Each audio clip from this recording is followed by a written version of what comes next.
Good morning. This morning for our gathering music, Milo Jackson is playing the Ash Grove on the French horn and is accompanied by their dad.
Good morning. Welcome. Good morning. My name's Jeff White, and I'm a member of the Fellowship Board of Directors. I want to thank you all for being here today and extend a special welcome to any guests that we might have. If you'd like some more information about the Fellowship, please visit the welcoming table in the fireside room, or you can sign up our virtual guest book at ufames.org/guestbook. Whether you're joining us from home or you're here at the Fellowship Hall, we invite you to stay after the service for a coffee fellowship where you can introduce yourself and join in conversation with kindred spirits. A couple of announcements. Next Sunday's service, January 14th, will be at Collegiate Presbyterian Church, which is up the hill on the Highland, with them and Unity Church. Join us for a service celebrating the life and message of Reverend Dr. Martin Luther King, Jr. At the same time, 10 o'clock. And if you plan to join us online, please see your latest weekly email for more information about that address. The reception for our new art exhibit will be held on Friday, January 19th at 4:30. Again, Friday, January 19th at 4:30 for the new art exhibit. And lastly, the Team Pride is holding a potluck on Saturday, January 20th at 6 p.m. Again, January 20th at 6 p.m. Let Nancy Tepper or Jamie know if you can help with the setup or cleanup, please. Everybody's welcome. And so, on behalf of this caring and nurturing congregation, I welcome each and every one of you to this sacred space. Here we invite you into an experience of transformation, hope, renewal, connections, which may inspire you to understand life in new ways. Thank you for joining us today.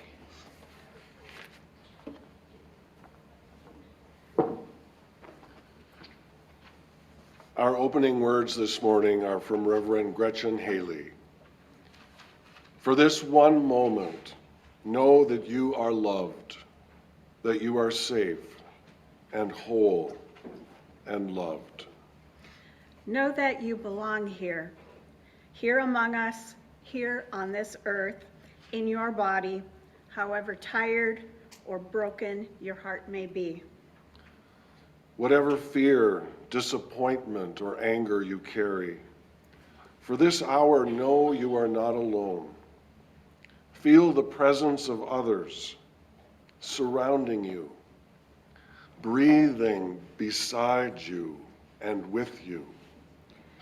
Discovering together the way our voices rise and fall together in harmony, in hope. Claim here a resilient freedom the choice for love, for light, to live with joy and gratitude and praise as a form of resistance. Already we are organizing. Come, let us worship together. And our chalice lighting is from Reverend Kimmy Floyd Reich. We light the flame of commitment to stand with and work to create change until all know that they are beloved. We light the flame of survival, grateful for our lives, remembering in love those lost along the road. We light the flame of change, committing to recenter toward love in our hearts, in our minds, and in our world. We light the flame of hope, loving each other, building community, even when it is uncomfortable. We light the flame of knowledge, following the path of justice, justice that is love embodied. We light this flame of radical love to speak out for those who have been silenced, those who have been rejected for who they love, those who have been persecuted for who they are, those who have been bullied for daring to be bold, those who have been othered and forced into the margins, those who have been lonely, those who have been hurt, those who are still hurting. We light this flame as a people committed. We are survivors. We will change the world until no one lives without hope, until no one lives without justice. We light this flame and pledge that in love, with love, and through love, all things are possible. Will you rise now in body or spirit for our opening song, number 1008, When Our Heart is in a Holy Place.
Our story this morning is Tom and Rufus that I wrote during the pandemic when there was nothing to do.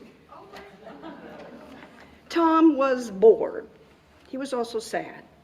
The sadness turned into boredom, and the boredom turned into sadness. There was nothing to do.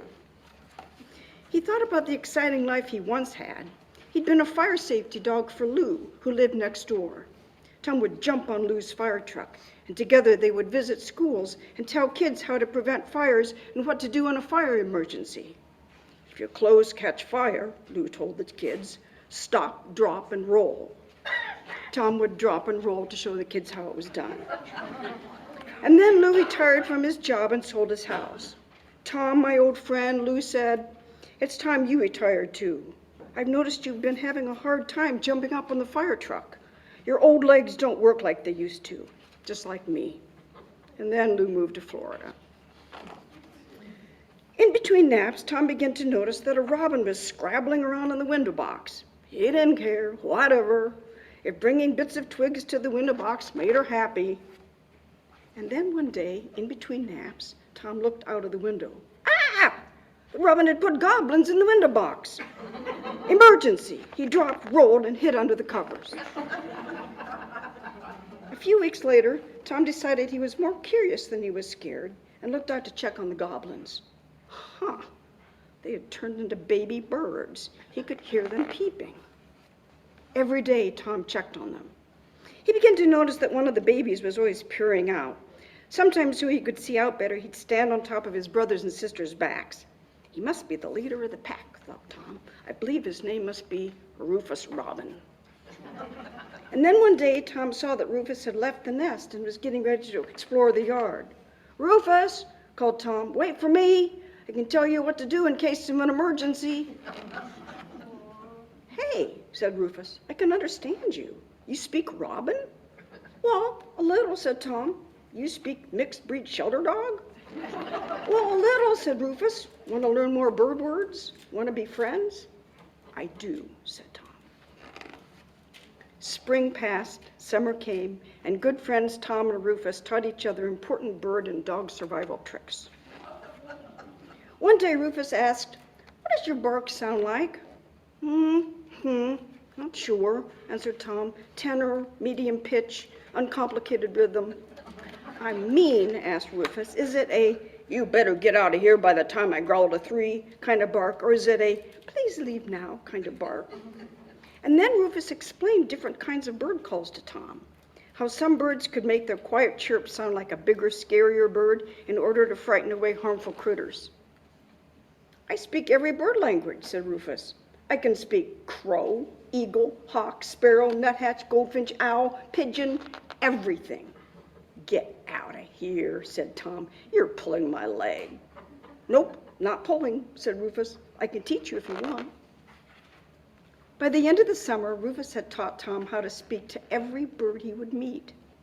And then he told his friend that he would be leaving for the winter, where it was warmer. Retiring to Florida, asked Tom sadly. Florida, but not retiring, answered Rufus. I'll be back in the spring. Can I use your window box to build a nest? It's reserved for you, said Tom. Tom spent the fall and winter trying out his new language skills. He was not sad. He was not bored. He got to know a cordial cardinal couple and exchanged pleasantries with a friendly nuthatch. And he waited for spring and watched for his friend to return. The end.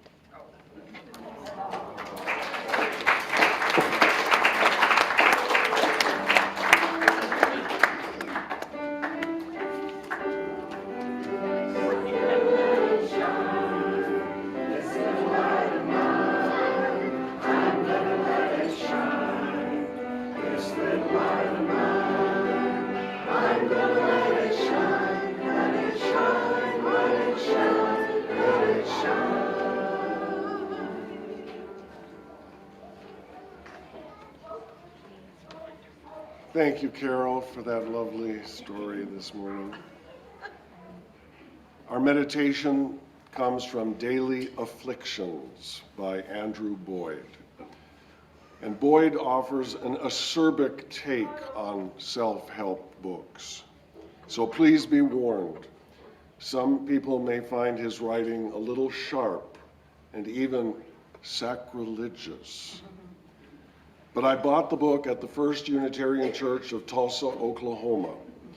So please don't ever tell me that Unitarians have no sense of humor. This meditation is titled Living as a Work of Art. The epigraph is from Willa Cather. The stupid believe that to be truthful is easy. Only the artist, the great artist, knows how difficult it is. And now the meditation. Many of us imagine living as a work of art, but few consider the difficulties. First, you must dig down deep to where your inner artist lies trapped in a spirit-crushing day job. Having unearthed your unruly visions, you must then be willing to suffer for them. You must consent to be a rough draft much of the time. You must be prepared to destroy yourself in order to create yourself anew. You must revel in the hardness of your hammer, showing no pity to the forsaken shards littering the drop cloth of your life. Finally, having offered up yourself as the willing clay of your own imagination, you must note with some chagrin that your inner artist is a blankety SOB. And the affliction for the day is life is a difficult canvas.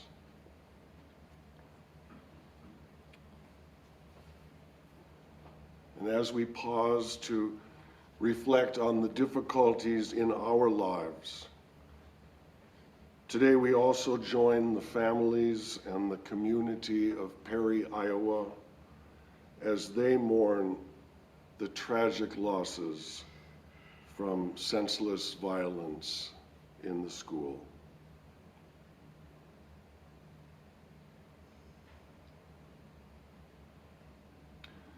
Today we also mark the 3-year anniversary of the January 6th insurrection on the United States Capitol, fueled by a quasi-religious / political cult dedicated to destroying our democracy. Some want to rewrite history and deny that this event happened, but we are called to remember.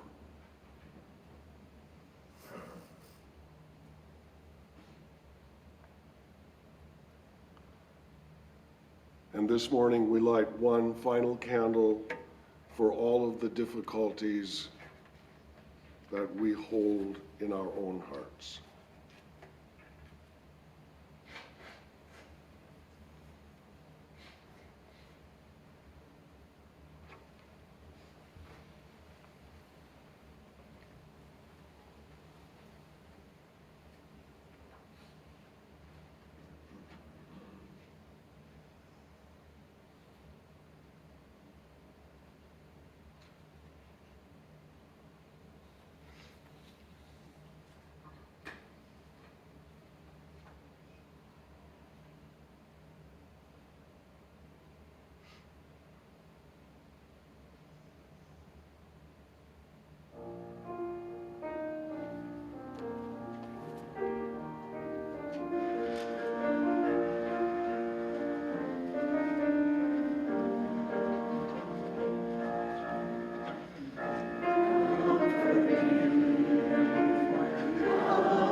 Our first reading this morning is by Joanna Fontaine Crawford. When you say hospitality.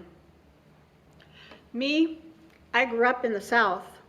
Here, we give our guests the best chair at the dining table, the most scrumptious cut of ham, the slice of pie that looks like a photograph from a magazine. We prioritize the comfort of our guest even over our own comfort. And still, what we offer is our authentic selves, our values, our religion, seeing it as the best gift we may offer. Here, we want others to find what we have, a place to be authentic and real. And so we welcome them warmly as honored guests.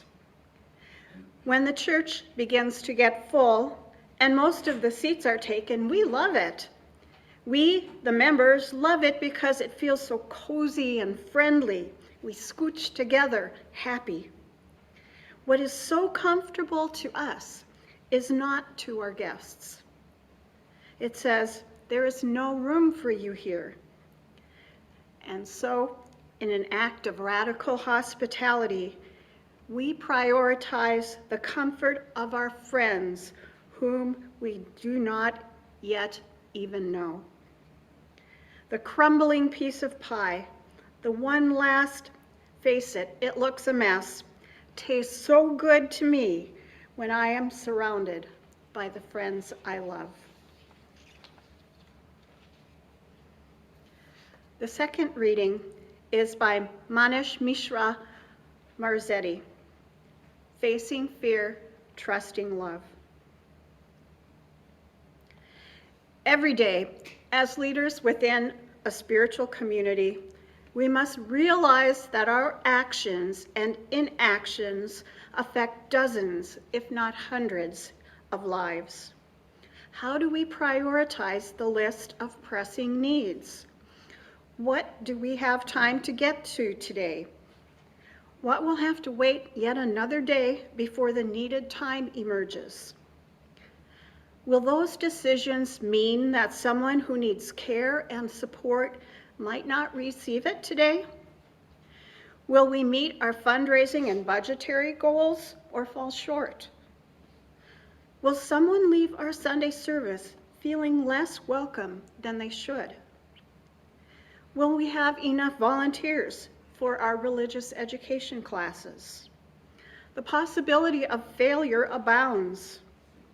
We are engaged in a fallible human enterprise, but it is one that simultaneously transcends our finitude.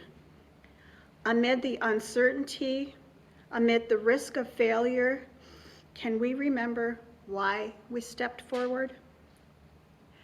To make a difference in someone's life, to help build and create a healthy community, to share our gifts and the talents with the world around us, to be the best we can be and bring out the best in others.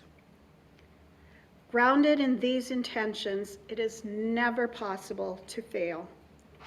The world needs every bit of good that each of us has to offer. Do what you can.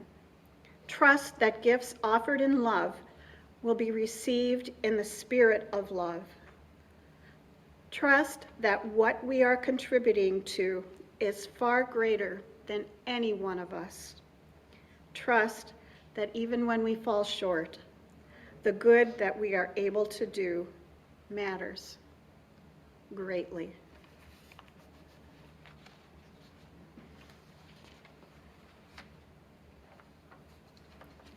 We will now give and receive the offering. Please know that this morning, half the non-pledge offering will be donated to the UUs for a Just Economic Community. UUJEC is a vibrant, progressive organization committed to economic justice for all. Their work contributes to a broader movement for social change in collaboration with the UUA, the UU Service Committee, and grassroots organizations. We seek to inspire and help UUs to study society's economic and social systems and advocate for justice issues. The other half of our offering will support programs here in our fellowship that make this community one of inspiration and transformation. We'll pass the baskets here in Fellowship Hall, and for those of you at home, you can visit uufames.org/give to make your contribution today. And if you're visiting today, please know that your presence is gift enough.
Thank you so much, Amber. Love will guide us, and love is our theme for January.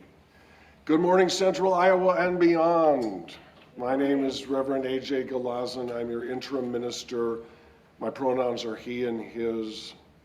I want to welcome everyone joining us here today, both in the sanctuary and on Zoom.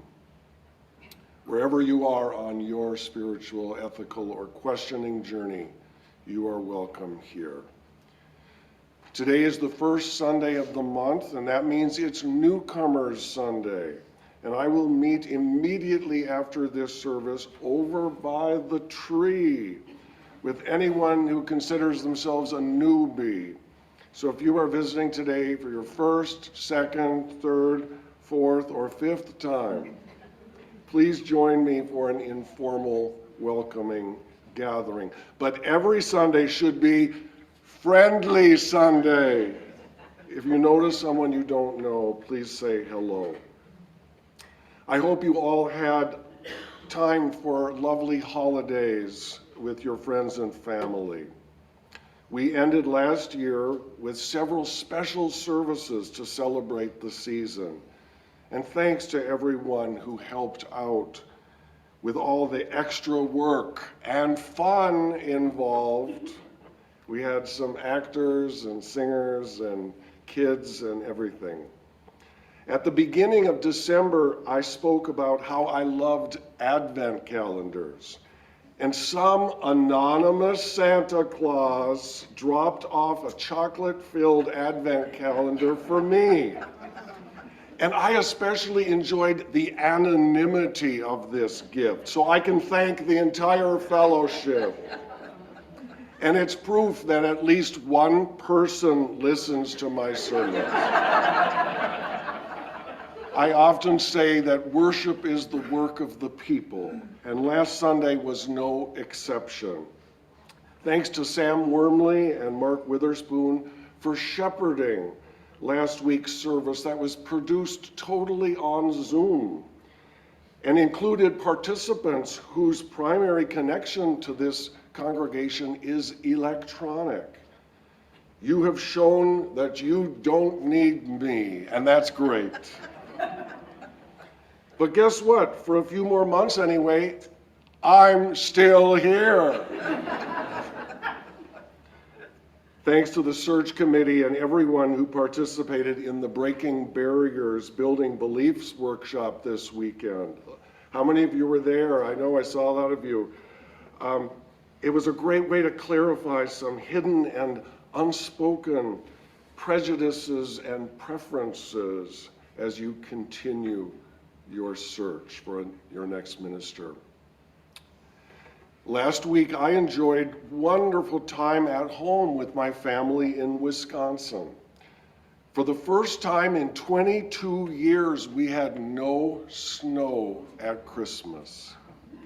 I guess this climate thing is real. But until it hits home, how easy to deny, right? But I was rewarded with a couple inches of ceremonial snow right before I left. Not enough to shovel, but just enough to remind me this is winter. Because I've spent so many years commuting long distances, I think I've told you before that I've learned to discern spiritual messages on the highway. I look for strange signs when I'm driving, and then I meditate on their hidden meanings. So on this trip, I saw a flatbed truck with huge mega bags that were marked "for peanuts only." Now, since I was in Iowa, I wouldn't have been surprised had the bag said "for corn only." And when I was in Wisconsin, I would have expected to see "for cheese only," but somehow "for peanuts only" seemed so out of place on the wrong side of town. I'm still wondering about it. So if you have any insight, please let me know. My big assignment for you last month was to complete the Convergence Vital Church Assessment Survey for the social justice class I'm taking at United Theological Seminary. Thank you. You completed the task beautifully. And the experts in Georgia are now crunching the numbers to use for your ongoing strategic planning adventures. Reverend Dr. Martin Luther King Jr. has long been a celebrated figure in our nation's history, beloved for bringing a message of equality, love, and justice toward healing our divisions. And in a spirit of unity, because I have such dear friends in this community, next Sunday morning at 10 a.m., we will be joining with Collegiate Presbyterian Church right up the hill and the Unity Church of Ames for a service celebrating Dr. King. And the service will feature a combined choir from all three congregations. Thank you, Kitty, for facilitating the fellowship and joining. They're already rehearsing. So join us next Sunday. It's an opportunity to greet our neighbors and reach out beyond our walls. This building will be closed next Sunday, but we hope many of you will attend the service in person. It's just up the hill. Parking at CPC is limited, so carpool or park here and walk up the hill. But the service will also be broadcast on YouTube live. What fun to be invited into someone else's home. So please be on your very best behavior. I cannot wait. So here we go again, starting a new year, ready for new beginnings. My, how fast the time has flown. I've been your intern minister for the past 17 months. And although I believe in living in this moment and stopping to smell the flowers, where are they? I cannot deny the passage of time. It's almost time for me to say, the end is here. I told you last August that we will be picking up speed as we race toward the finish line. And now I have just 5 months left with you. My last service will be flower communion on June 16th. Even though you and I both know that I will be leaving soon, today I still want to remind you that I'm still here. Now, some of you see me only once a week or less, and that might be just fine with you. But in a way, I'm like an iceberg. Most of what I do is behind the scenes, deep beneath the surface. So I thought it might be fun to reflect on what I've been doing with my time. And there are 5 basic tasks in transitional ministry. Task number 1 is joining the system. Getting to know you, getting to know all about you, right? Starting as an outsider and getting closer and closer to the inside, to your beating heart. Task number 2, assessing the system. Comparing you to other congregations, both actual and theoretical, right? There's always that perfect theoretical congregation that does everything right. And then forming possible strategies that build on your strengths and opportunities. Task number 3 is connecting with denominational resources. Are you an island trying to do everything yourself, reinventing the wheel every time? Or do you reach out to the Presbyterians up the hill, to other congregations, to the professional guidance of the Unitarian Universalist Association? Task number 4, focusing and assuming responsibility. Is your system functioning well? Is it able to learn, to change, and to grow? Are you ready to heal from past grief or conflict? Is there a need for physical or spiritual renewal? And finally, task 5 is exiting and evaluating. All good things come to an end. Some of our ideas take hold, others do not. But a healthy farewell is a gift, both to the congregation and to the minister. So that's the official academic version of the interim period. But I have also distilled my occupation into 3 basic jobs. Job 1 is to love you. It's as simple as that. My most important job is just to meet you where you are and treat you fairly with affection and love. Most of the time, love isn't perfect. Sometimes we may need a little bit of tough love. But in reality, in my theology, what we're really all about is love. How to get to know and care about each other while living in this community. Job number 2 is to work with you, to dig in, ask questions, build teams, make priorities, discover hidden treasures, expand your energy and your reach, and communicate your compassion to the world.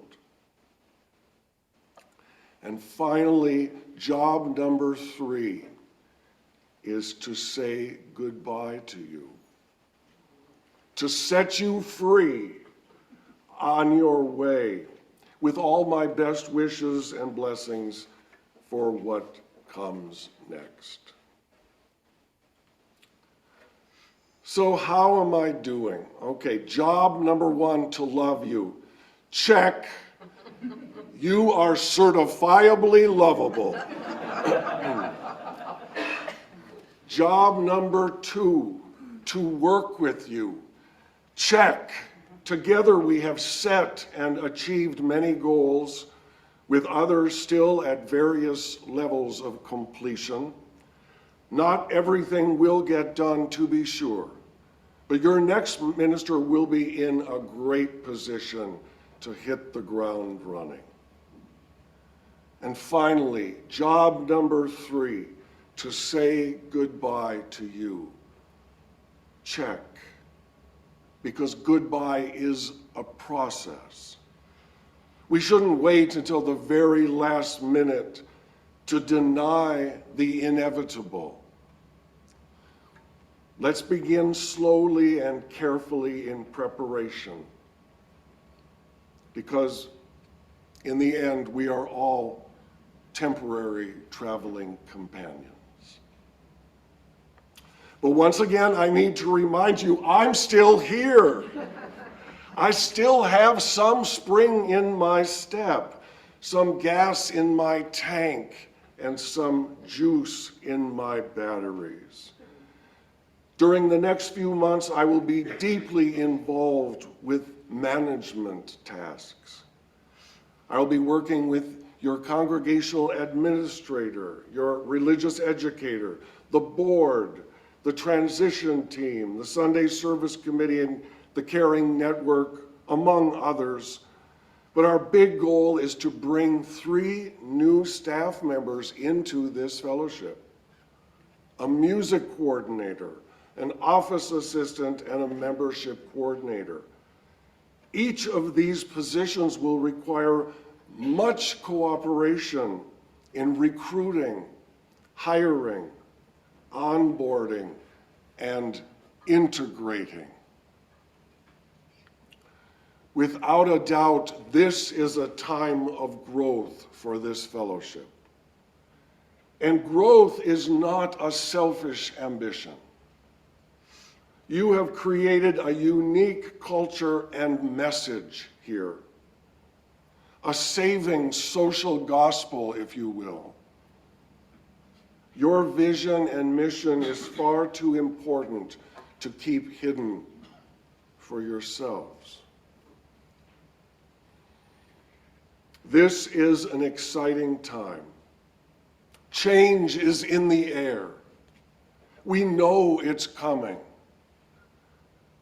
But it can also be an emotional time, a time of doubt, grief, and longing. And so I offer you 3 tips during this transition. Number 1, love each other. Number 2, work with each other. And number 3, say goodbye when necessary. Say goodbye when necessary? I'll let you in on a little secret. Not everyone likes every minister. There, I said it.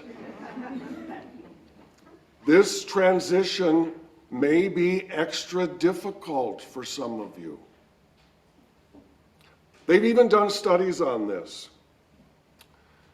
Experts know that some percentage of you will choose to leave this fellowship, whomever your next minister is. But the interesting thing is the same percentage, or hopefully even more, will be attracted to the new minister. Congregations are part of an ecosystem, and they always seek a dynamic equilibrium. So goodbye can be a good thing. We are all here voluntarily because we have chosen to become part of this community. But let us also respect and honor those who need to move on. Let us wish someone well when their journey takes them to distant shores. But in the meantime, for 5 more months, I'm still here. And you know what? You're still here too. I like that. I close today with words from Reverend Manish Mishra Marzetti. The possibility of failure abounds. We are engaged in a fallible human enterprise. Amid the uncertainty, amid the risk of failure, can we remember why we stepped forward? To make a difference in someone's life.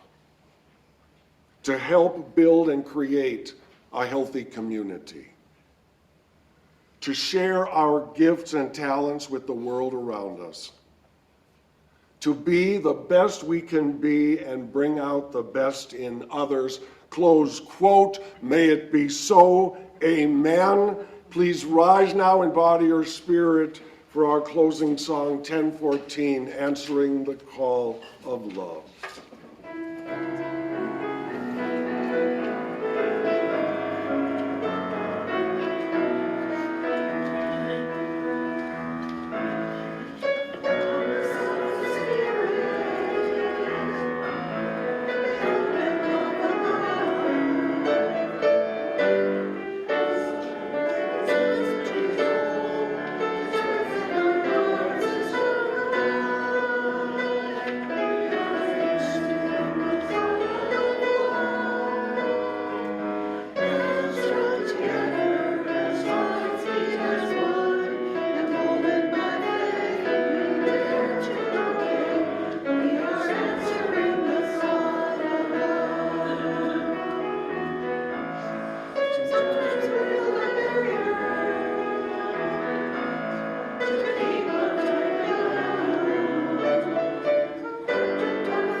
Our closing words are from Joanna Fontaine Crawford. I read somewhere that the most important time to connect with visitors is the first 5 minutes after the worship service. They've sat through the service and hopefully felt connected in some way to what they heard. But now they aren't sure where to go and what to do. This is the time when they're going to decide whether this is a friendly congregation. This fellowship, like many Unitarian Universalist churches, is full of many caring individuals who also happen to be a little shy themselves. So let's make it easy And now as we depart, we extend and we receive the gift of hospitality by taking the first 5 minutes to talk to someone whom we don't yet know well. May we all know the blessings of friendship and community. And if you are a newcomer, please join me by the tree. Go now in peace.